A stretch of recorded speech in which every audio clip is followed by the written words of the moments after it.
We have a lot of features. This is a building that has been renovated, but not necessarily made larger. It's about the same size in square footage as the old building, but we've changed it to make more room for students. About the same amount of room for collections. So we'll have 1.25 million books in the building, which is about how many we had when we moved out these 3 years ago. But there's more seats for students, and there's different types of spaces for the students to work.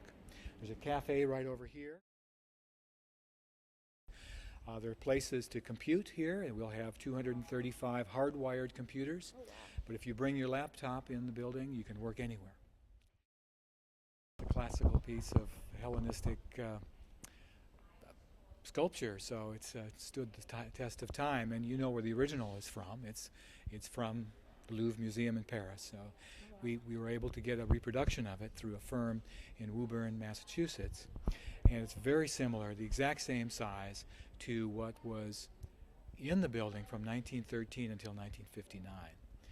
The architect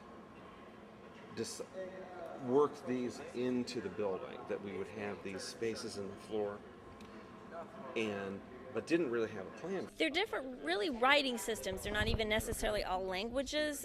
Some of them, like even the Rongo goes back to the Easter Island script, and that's never been translated. But we also have the drumming notation, an African drumming notation called Jumbi, and Laban dance notation, which dancers use. So, and Braille and American Sign Language. So, all different types of communication forms.